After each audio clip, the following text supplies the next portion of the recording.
पधारो श्री गणेश जी, आओ अंगना पधारो श्री गणेश जी, आओ अंगना पधारो श्री गणेश जी, आओ अंगना।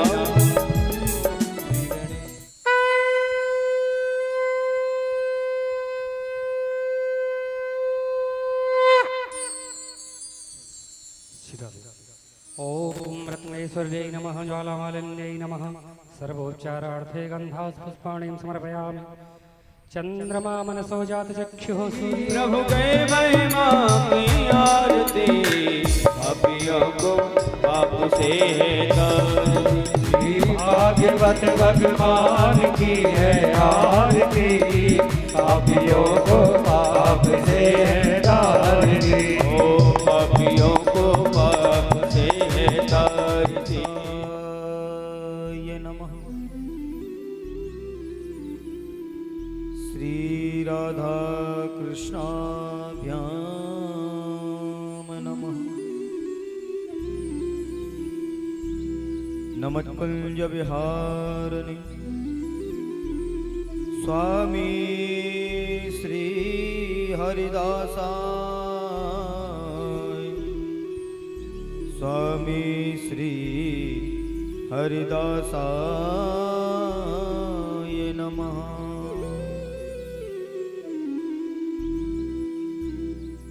जन्माद्यशतो न भयाति तनु, चार थे सुविज्ञ स्वराटः, तेने ब्रह्म हृदया दुःखमये मोह्यन्त यत् सूरया।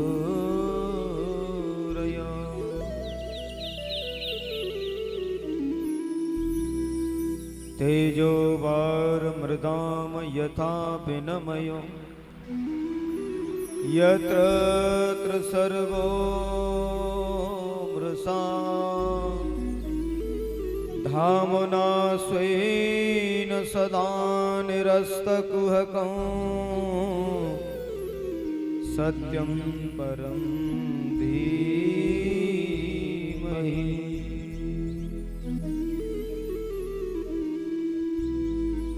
गुरुर्ब्रह्मा गुरुर्विष्णु गुरुर्देव महेश्वर, गुरुर्साक्षात् परब्रह्म, तस्मै श्री गुरवे नमः।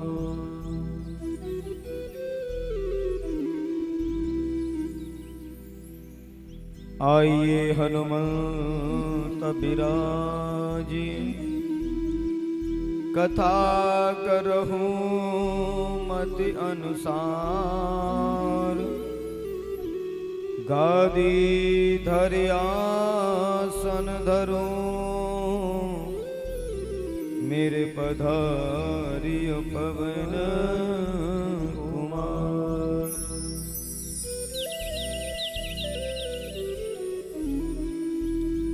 शब्द्वारन को छोड़कर हम आयहु तेरे द्वार, श्री वृषभान की लाडली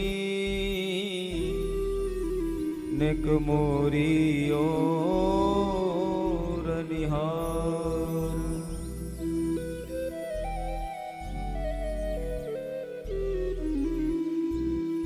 बोली श्री सद्गुरुदेव भगवान की जय, श्री द्वारकाधीश भगवान की जय, श्री बालकृष्ण भगवान की जय, श्रीमद्भागवत भगवान की जय, श्री परीक्षित जी महाराज की जय, संत समाज की जय, भक्त समाज की जय। जय जय श्री राम, जय जय श्री राम।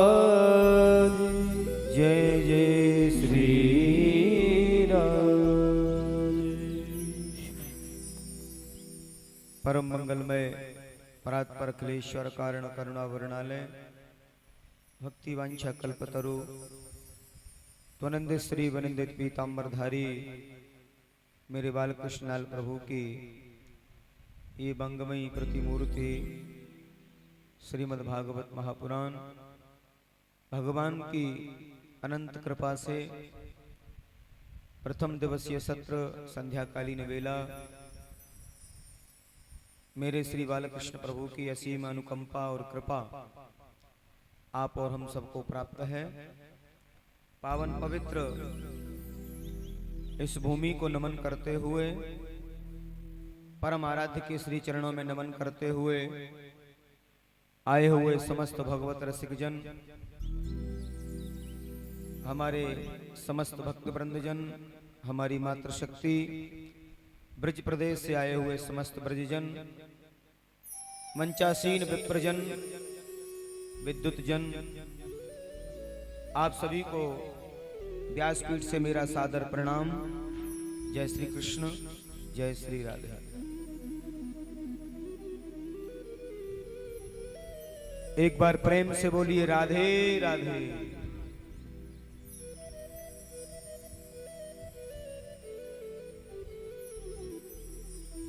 आइए थोड़ी देर मन और वाणी को पवित्र करना है और भगवान नाम का आश्रय लेना है। जय जय राधा रमन हरि बोल, जय जय राधा रमन हरि बोल, हरि बोल, जय जय राधा रमण हरि बोल, जय जय राधा रमण हरि बोल, जय जय राधा रमण हरि बोल, जय जय राधा रमण हरि बोल, हरि बोल, जय जय राधा रमण हरि बोल, जय जय राधा रमण हरि बोल, जय जय राधा रमण हरि बोल, जय जय राधा रमण।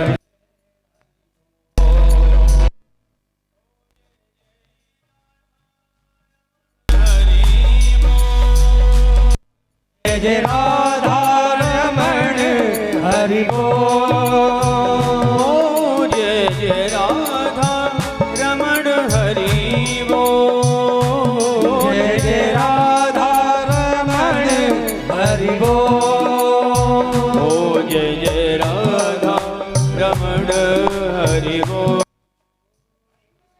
जय जय राधा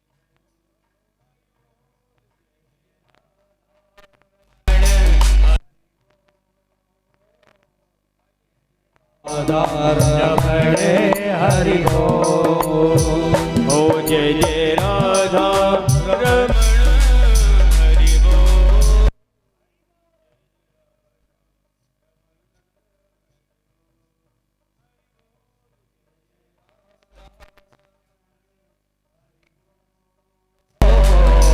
जय जय राधा रमण हरि बोल। आप भी गाइए गाड़ी बाप से। ओ जय जय राधा रमण, जय जय गोपी रमण, जय जय राधा रमण, जय जय गोपी रमण, जय जय राधा रमण, जय जय गोपी रमण, जय जय राधा रमण, जय जय गोपी रमण, जय जय गोपी रमण, जय जय राधा रमण, जय जय गोपी रमण, जय जय राधा रमण, ओ जय जय राधा रमण हरि बोल, जय जय राधा रमण हरि बोल, हरि बोल, जय जय राधा रमण हरि बोल, जय जय राधा रमण हरि बोल, ओ जय जय राधा रमण हरि बोल, जय जय राधा रमण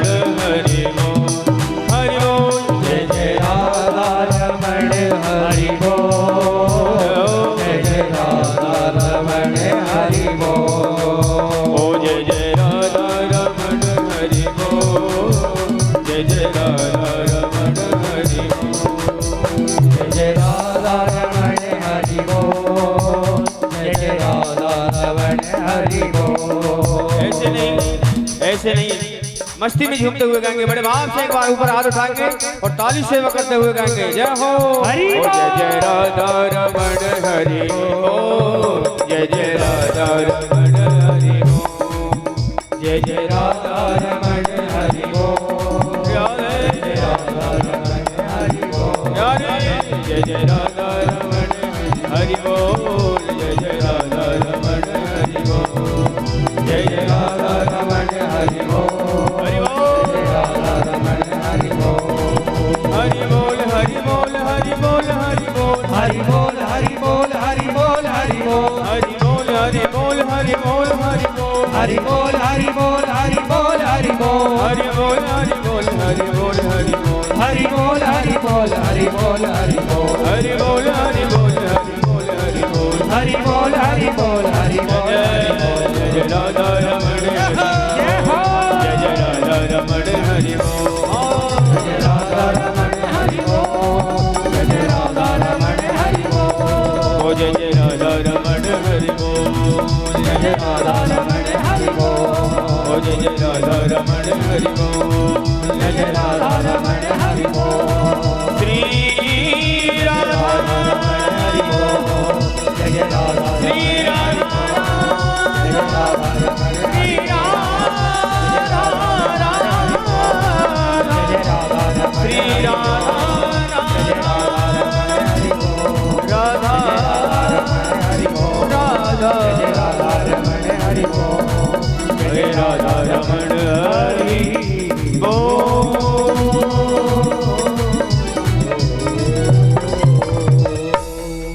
श्री वृंदावन बिहारी लाल की जय हो।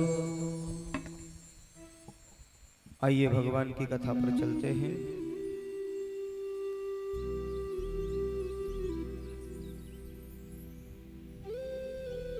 श्री गणेशाय नमः। ओम नमो भगवते वासुदेवाय। नमो भगवते वासुदेवाय।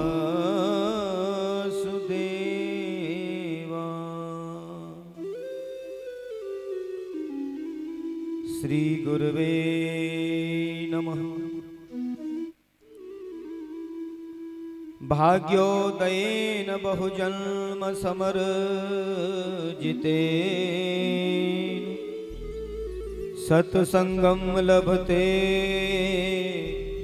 पुरुषो यदा वै।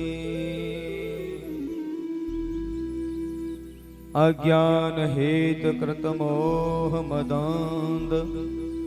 मदान्धकरनाशो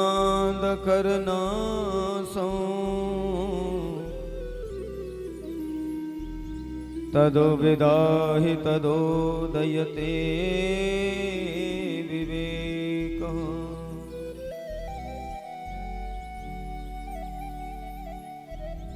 बड़ी भगवत कृपा से श्रीमद् भागवत का आश्रय जीव को मिलता है। प्रभु की असीम अनुकंपा से ऐसा आश्रय मिलता है। जीवन में भाग्य उदय होता है तो श्रीमद् भागवत श्रवण को मिल पाती है। अब लिखा है कि एक जन्म नहीं कई जन्मों के पुण्य जब इकट्ठे हो जाते हैं और उनका जब उदय होता है तो सुनने को मिलती है। कथा श्रवण में रुचि हो पाती है, अन्यथा जीव इससे जुड़ नहीं पाता है। और ये भगवत कृपा है। कहते हैं ऐसा जो भी भक्तिपूर्ण अनुष्ठान होता है वो मेरे गोविंद की विशेष कृपा से होता है। तो गोविंद की विशेष कृपा आप सबको प्राप्त है। भगवान नाम के आश्रय से श्रीमद् भागवत सुनने को मिल रही है, क्योंकि सनातन संस्कृति में हिंदू वांग्मय का ये सर्वोत्तम ग्रंथ बताया है, सबसे उत्तम ग्रंथ बताया है। इसको श्रवण कर जीव मोक्ष को प्राप्त करता है और आत्म कल्याण प्राप्त कर लेता है। तो श्रीमद् भागवत की पद्धति क्या है, क्यों सुनी जाती है भागवत की कथा, सुनने के नियम क्या हैं, इन समस्त बातों का जिसमें विशुद्ध विवेचन किया जाए उसे भागवत का महात्मा कहा गया है। आइए संक्षिप्त भागवत महात्मा में प्रवेश करते हैं। एक बार प्रेम से बोलिए राधे राधे।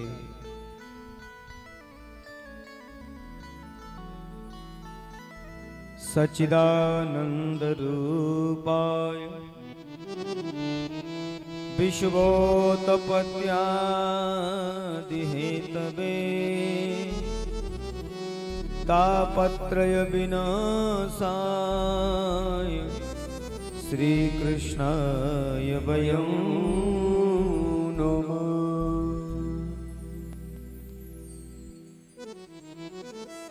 मानव जीवन में बड़ी समझने की बात है सच्चिदानंद, सतचित और आनंद। जो सत भी है, जिसमें चित यानी प्रकाश भी है।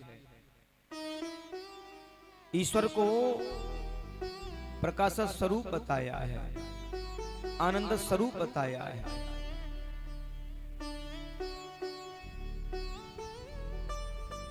भागवत में निरूपण दिया है कि जीवन में ज्यादा से ज्यादा सच बोलने का प्रयास करो।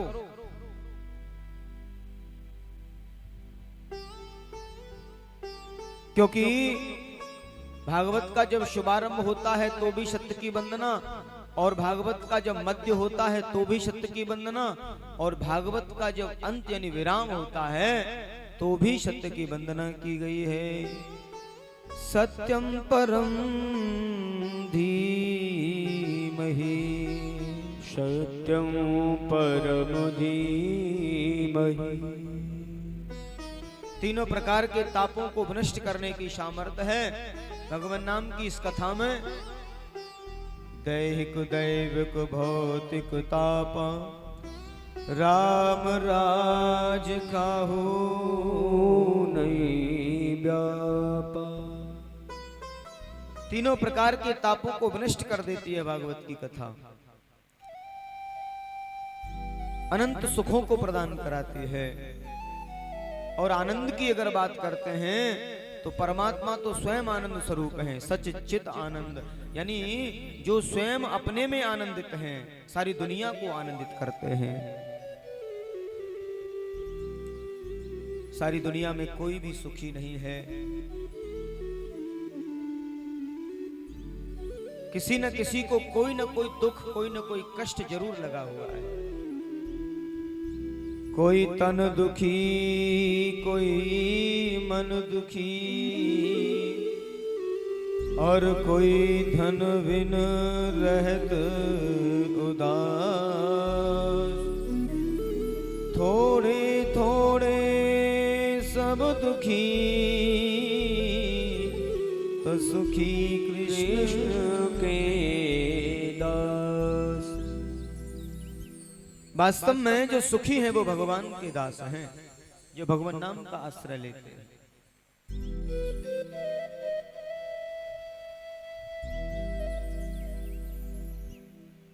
तो मन में श्री हरि का आश्रय हो, प्रभु के प्रति विश्वास मजबूत हो, उससे बड़ा कोई धनी नहीं बताया है। कि कबीरा सब जग निर्धना, और धनवंता नहीं कोई। धनवंता सोहि जानियो, जग राम नाम धन होय।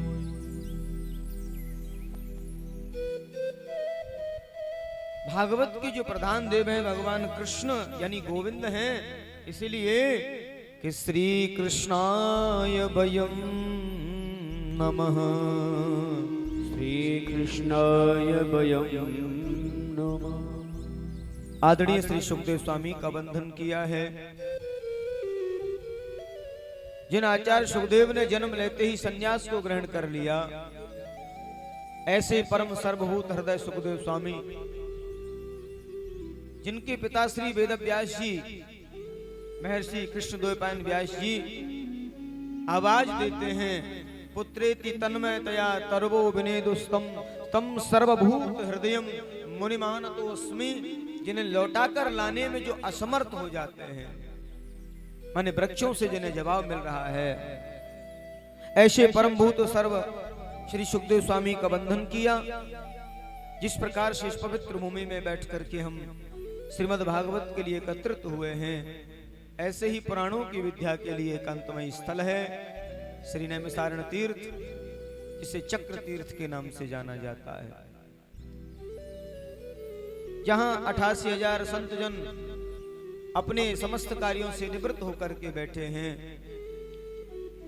और उन्हीं संतों की मंडली के मध्य में आदरणीय श्री सूत जी का आगमन हो जाता है। बोलिए श्री सूत जी महाराज की जय। ऐसे परम सूत जी का आगमन हुआ, और महान भगवत वेत्ता तत्वदर्शी जो संत हैं बैठे हुए हैं, जिनकी बड़ी लंबी आयु है, बहुत लंबी उम्र है। आदरणीय श्री सूत जी महाराज को आता देखा और एकदम से उनका अभिवादन कर रहे हैं, स्वागत कर रहे हैं। सूत जी ने बड़े विनम्र भाव से पूछा, सहज भाव से पूछा है, महाराज मैं तो आप सबके सामने बहुत छोटा हूँ, 16 वर्ष की मेरी अवस्था है, और आप इतनी लंबी आयु वाले परम वैष्णव संत मेरा इतना अभिवादन, इतना स्वागत कर रहे हैं। सूजी महाराज की बात सुनकर के संतों ने बड़ा सुंदर जवाब दिया है, महाराज आप उम्र में छोटे हैं तो क्या हुआ, लेकिन हमारा शास्त्र क्या कहता है कि धन वृथा बल वृथा आयु वृथा ततेव च ते सर्वे अपि ज्ञान वृद्धा किंकिरा शिष्य किंकिरा। कोई धन में बड़ा होता है, कोई बल में बड़ा होता है, कोई आयु में बड़ा होता है, ये सब बड़े होते हैं।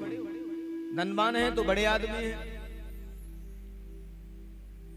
कोई बलवान है तो बड़े आदमी हैं, और कोई आयु में बड़े हैं तो वो बड़े हैं। लेकिन इन सबसे जो बड़े माने हैं, इन सबसे जो बड़े माने हैं, जो ज्ञान में बड़े होते हैं, वो सबसे बड़े होते हैं। ते सर्वे अपि ज्ञान वृथा किंकरा शिष्य किंकरा।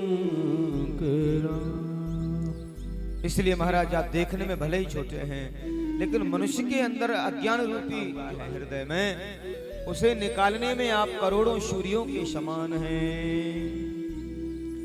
कृष्ण प्राप्ति कर्म शाश्वत शाश्वत साधनम साधनम तद्वाधुनम।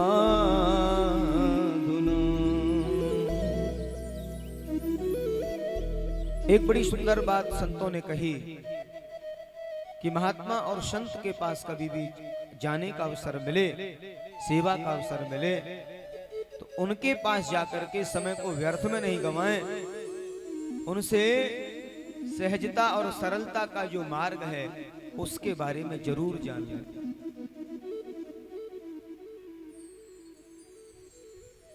कृष्ण मिलन के बारे में उनसे जरूर पूछ लें कि भगवत मिलन कैसे होगा।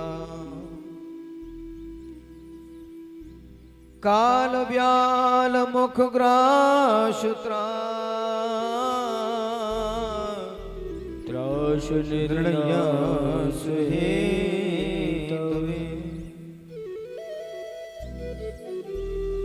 कलिकाल में लोगों की जो प्रवृत्ति है वो दुष्प्रवृत्ति में बदल रही है।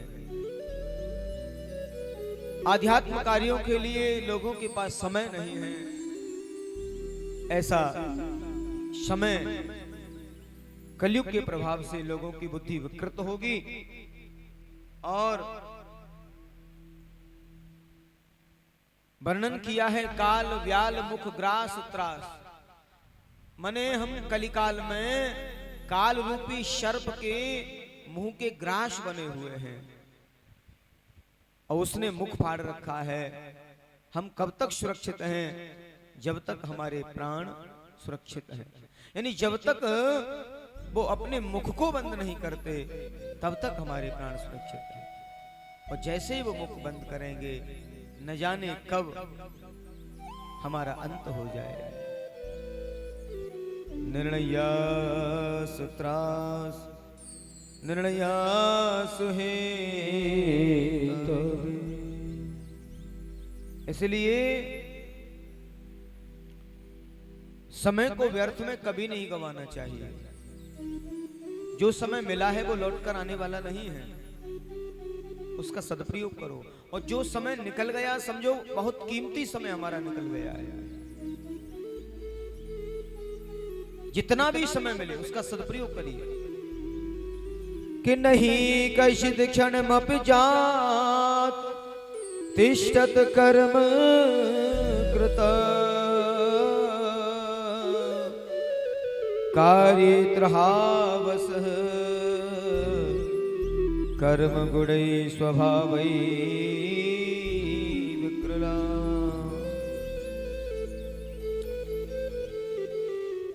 और मानव की सबसे बड़ी भ्रांति क्या बन चुकी है? वो चिंता ज्यादा करता है और चिंतन कम करता है। चिंता ज्यादा करने लगा है मनुष्य। चिंता जीवित व्यक्ति को समाप्त कर देती है। चिंता और चिता दोनों में बड़ा अंतर है। चिता मृत को जलाती है और चिंता जीवित को जला देती है। किसी को चिंता लग जाए तो व्यक्ति को समाप्त कर देती है। अनेकों रोग व्याधियों से घिर जाता है व्यक्ति। किसी भी स्वास्थ्य वेत्ता के पास जाएं वो यही कहेंगे चिंता मत करिए, चिंता कम कर दीजिए, सोचना बंद कर दीजिए। लेकिन ये मन है कि मानता नहीं। मन तो न जाने क्या क्या सोचता रहता है। और लाजमी है भाई, संसार में जी रहे हैं तो सोचना पड़ता है। लेकिन संसार में जीना है तो हरिनाम के आश्रय पर जीना है। राजी है मेरी जिसमें तेरी रजा है। हे प्रभु मेरी उसी में राजी है जिसमें तुम्हारी रजा है।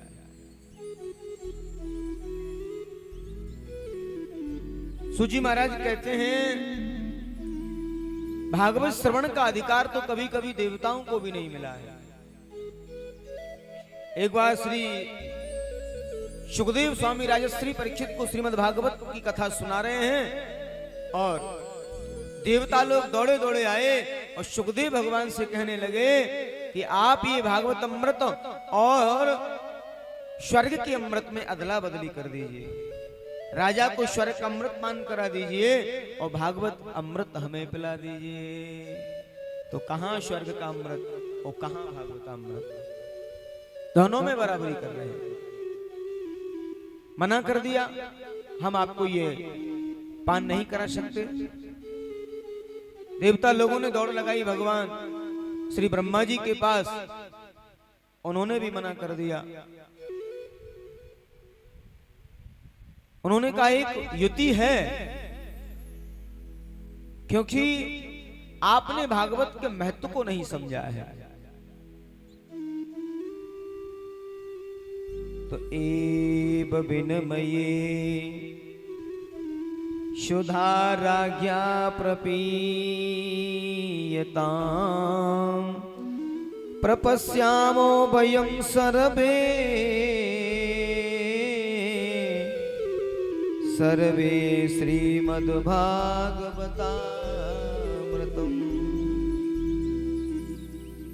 कहा, देवताओं, स्वर्ग का अमृत पीने के बाद व्यक्ति को पुनः संसार में आना होता है।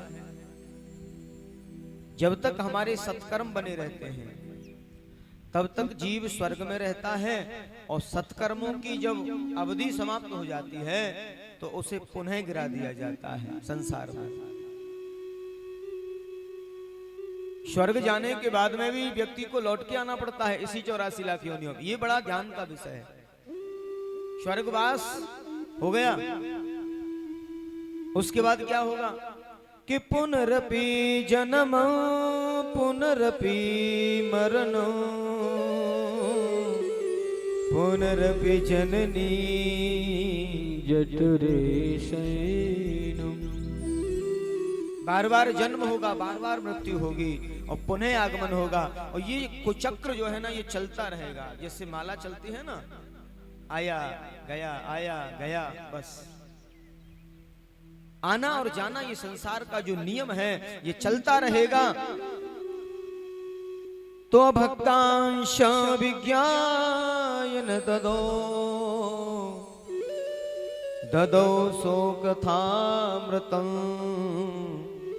श्रीमद्भागवती वार्ता सुरानामपि दुर्लभ।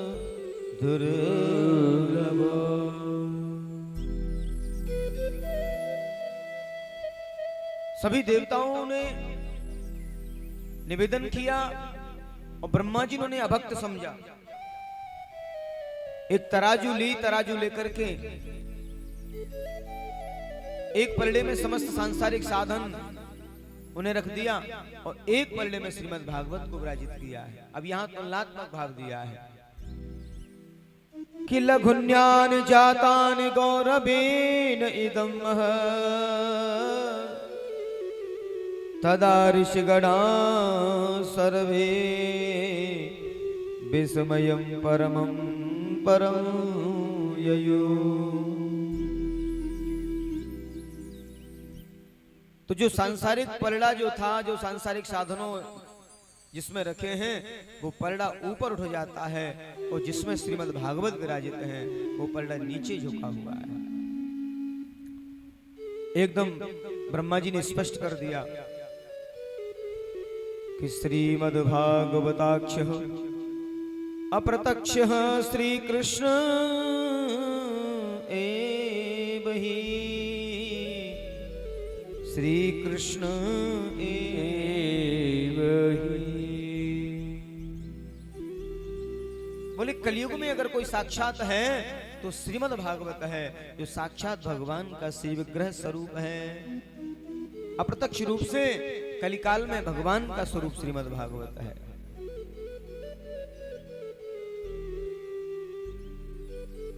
इसका श्रवण करने से जीवन धन्य हो जाता है। और नारद जी ने इसका प्रचार प्रसार जन जन में करने के लिए अपने पिता ब्रह्मा से इसका अध्ययन किया। लेकिन सप्ताह श्रवण की जो विधि है वो जो है सनत कुमारों से सुनी है। लेकिन यहां बड़ी सुंदर बात बताई है। नारद जी ऐसे संत हैं जो कभी एक जगह रुकने वाले नहीं, और सनक सनंदन सनातन सनत कुमार ऐसे संत हैं जो कभी दूसरी जगह जाने वाले नहीं। वो जगह जगह जाते नहीं और वो एक जगह रुकते नहीं। तो ये संयोग कैसे बना हो? तो प्रभु कृपा से संयोग बना। एक बार देवर्षि नारद मन में विचार लिए हुए संसार में आए, धराधाम में पहुंचे हैं भ्रमण करने के लिए, और नियमों के साथ बहुत कुछ उन्हें जानना था। भागवत के नियम तो मालूम थे। देवर्षि नारद बड़े ज्ञानी महात्मा बताए हैं। सूत जी महाराज कहते हैं भागवत के नियम, कथा के लिए सुंदर स्थान का होना, भागवत का गान सुंदर गायन के साथ होना,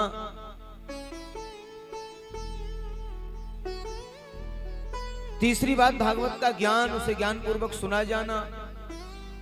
और चौथी बात है भागवत में आपके कान, यानी जो सुनने की जो क्षमता है वो स्त्री व्यासपीठ से जुड़ जाए, भगवान की उस पीठ से जुड़ जाए। जो सुने वो जीवन में उसे अपनाने का प्रयास करे।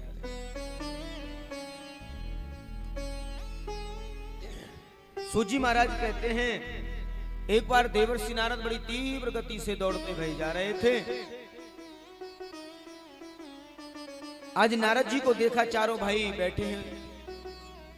नारद जी से पूछा, आप इतनी तीव्र गति से कहां जा रहे हैं और आप बड़े उदास दिख रहे हैं? बोले संसार की दशा और दिशा दोनों देख करके मुझे बड़ा कष्ट होता है।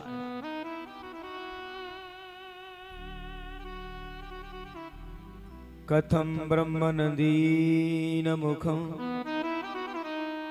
क्वचित चिंतातुरो भवान् त्वरितं गम्यते कुत्र कुतस्यागमनो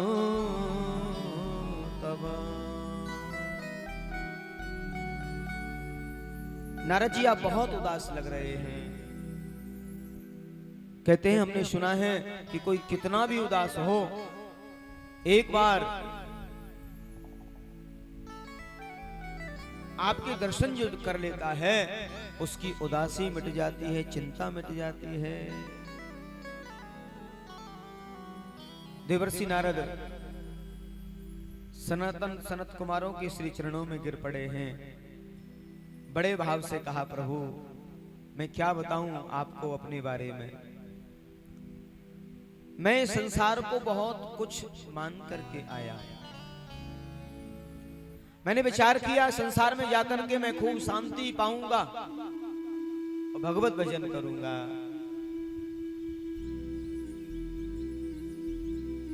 क्योंकि मैंने सुना सुर दुर्लभ मानुष तन पावा। दैव लोक में मुझे वो आनंद नहीं प्राप्त होना था। संतों से सुना कि मनुष्य शरीर जो मिलता है ये कभी कभी देवताओं को भी नहीं मिलता है, और इस मनुष्य शरीर के माध्यम से हम प्रभु को प्राप्त कर सकते हैं। आत्म शांति और आत्म साक्षात्कार से आनंद की अनुभूति कर सकते हैं।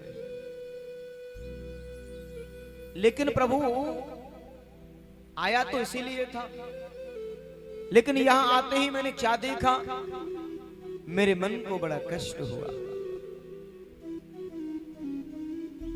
कि सुखिया सब संसार है, खावे और सोवे, दुखिया दास कबीर है, जो जागे और रोवे।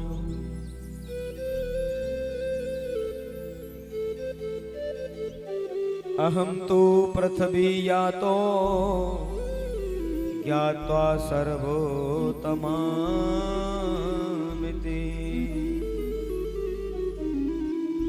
पुष्करम च प्रयागम काशी गोदावरी तथा, काशी गोदावरी तथा। मैंने विचार किया कि मुझे साधारण जगह शांति नहीं मिलेगी तो तीर्थों में मिल जाएगी, और तीर्थों का तो ये हाल हुआ पड़ा। बोले वहां तो और भी ज्यादा शांति बनी हुई है। नारद जी ने सभी तीर्थों में भ्रमण किया, सब जगह गए, सब जगह नहाए, गंगा नहाए, यमुना नहाए, गया नमन का महल, सब जगह स्नान किए। लिखा है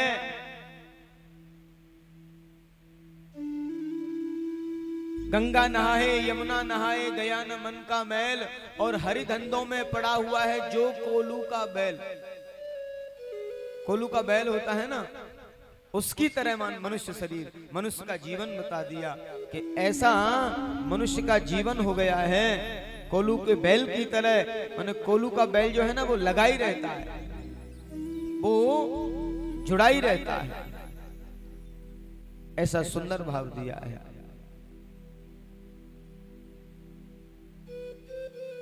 एक बार प्रेम से बोलिए राधे राधे।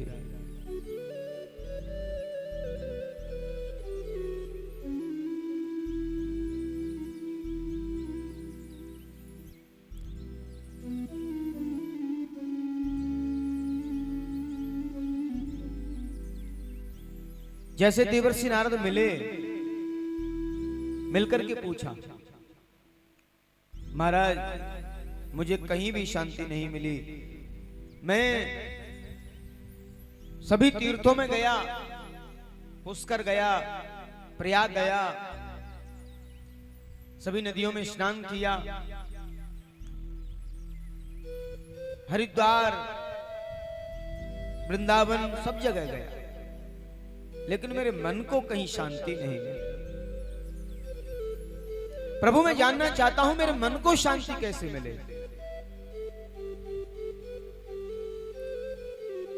क्योंकि कलयुग में लोगों की बुद्धि बिल्कुल विकृत हो चुकी है। कोई शब्द संभाषण नहीं करता है, धर्म परायण नहीं रहे हैं, धर्म के प्रति लोगों में जागृति नहीं रही। हमारे जो बड़े बुजुर्ग हैं, माता पिता हैं, उनका आत्मसम्मान, उनका मान सम्मान लगभग लुप्त प्राय हो रहा है। उन्हें कोई पूछता नहीं है, केवल अपने कार्यों में लगे हुए हैं। स्वयं अपना स्वयं का प्रचलन हो गया है, मैं और मेरा का चक्कर बना हुआ है। तरुणी प्रभुता के श्याल को बुद्धिदा दायक। घर में स्वयं की और अपनी पत्नी की ही चलती है, माता पिता का सम्मान समाप्त हो गया है। कोई भी बड़ा कार्य करें बुजुर्गों से सलाह लेनी चाहिए, उन्हें कोई पूछता ही नहीं है। लेकिन ये ठीक नहीं है, और ये सब कारण हमें कलयुग के उस उग्र रूप की ओर धकेलते ले जा रहे हैं कि कलिना धर्म मित्रेण धरये धरये बाधिता धुना धरये बाधिता धुना। अधर्म का मित्र जो कलयुग है, उसने लोगों की बुद्धि को विकृत बना दिया है, बुद्धि को बिगाड़ दिया है।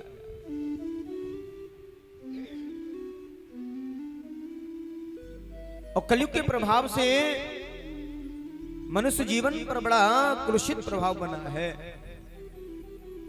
और मैं जैसे ही श्रीधाम वृंदावन में प्रवेश किया तो मैंने बड़ा एक कौतूहल देखा। एक युवती के पास में जो दो वृद्ध पुरुष पड़े हुए हैं, मैंने उनके बारे में जानने का प्रयास किया। मुझे परिचय दिया, मैं भक्ति देवी हूं, ये ज्ञान और वैराग्य हैं, और ये कलयुग के प्रभाव से बूढ़े हो गए हैं। तो ये तो बिल्कुल सच है, ज्ञानी और वैरागी तो कलयुग में बूढ़े ही हो गए बेचारे। ज्ञानी और वैरागी को पूछने वाला थोड़ी है, कोई आडंबरियों को पूछने वाले हैं। ज्ञानी और वैरागी बूढ़े हो गए। भक्ति जरूर नई नवीन हो रही है, भक्ति तो हम करते हैं, लेकिन ज्ञान और वैराग्य से दूर होकर के करते हैं। और भक्ति पूर्ण तब है जब ज्ञान और वैराग्य का परत लगे प्रेम के साथ। तो परिचय हुआ, भक्ति ने यही परिचय दिया कि मैं इनकी माता हूं और ये दोनों मेरे पुत्र हैं, लेकिन कलयुग के प्रभाव से ये बूढ़े हो गए। इनका बुढ़ापा कैसे दूर हो, अचेतावस्था दूर कैसे हो। तो सूचको नून ज्ञान ज्ञान यज्ञ स्मृतो बुधई श्रीमद्भागवतालाप सतगीत सुखादिभि। नारद जी, भक्ति देवी के कष्ट की निवृत्ति, ज्ञान वैराग्य के कष्ट की निवृत्ति का सर्वोत्तम साधन यदि कोई है तो केवल श्रीमद् भागवत का पठन पाठन है। श्रीमद् भागवत सप्ताह यज्ञ का जो प्रवचन है, उसी से इनको तरुणता आ सकती है।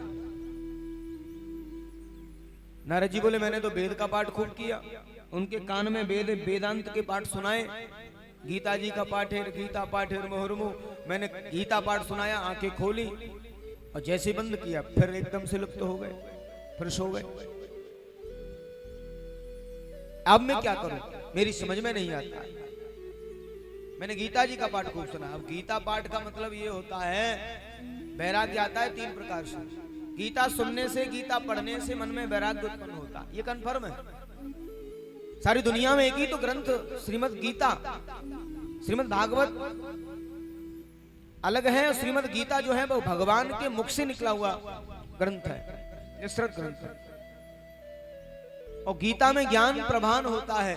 अर्जुन जब ना समझी में आ गए तो गीता के ज्ञान से उन्हें मार्ग मिला।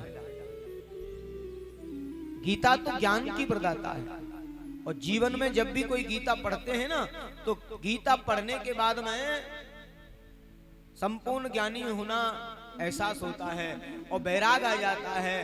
गीता पढ़ते ही वैराग्य आ जाता है कि हमारा कोई नहीं है, हम किसी के नहीं है, संसार सब ऐसे ही है और हम यहाँ वैसे ही बस अपना काम कर रहे हैं। गीता जब पढ़ेगा ना आदमी तो वैरागी जरूर हो जाता है, लेकिन पढ़ने के बाद में जैसे बंद करते हैं ना, और जैसे उठ के चलते हैं, जैसे फोन आया फिर 84 के कार्यों में लग जाते हैं। झूठ बोलना है तो झूठ बोलेंगे, किसी को कुछ कहना है तो कहेंगे, संसार के कार्यों में लग जाएंगे, व्यस्त हो जाएंगे। वैराग्य 3 प्रकार से बताए हैं। वैराग्य की श्रेणी 3 है। एक है मरकट वैराग्य, बंदर वाला वैराग्य, जो हमें और आप सबको होता है, अभी है फिर थोड़ी देर में बदल गए। एक दिन पहले तो बड़े वैरागी बन रहे थे और एक दिन बाद में उनका वैराग पता नहीं कहां चला गया। अभी थोड़ी देर पहले बड़े वैरागी थे और आधे घंटे बाद ही कथा के बाद देखो उनको कहां चला गया वैराग। उसे कहते हैं मरकट वैराग। माने कभी मन होता है मैं वृंदावन चला जाऊं, अयोध्या चला जाऊं, और फिर मन कहता है कि अरे ये सब परिवार है, सब अपने लोग हैं, इनसे दूर कैसे हो सकता हूं।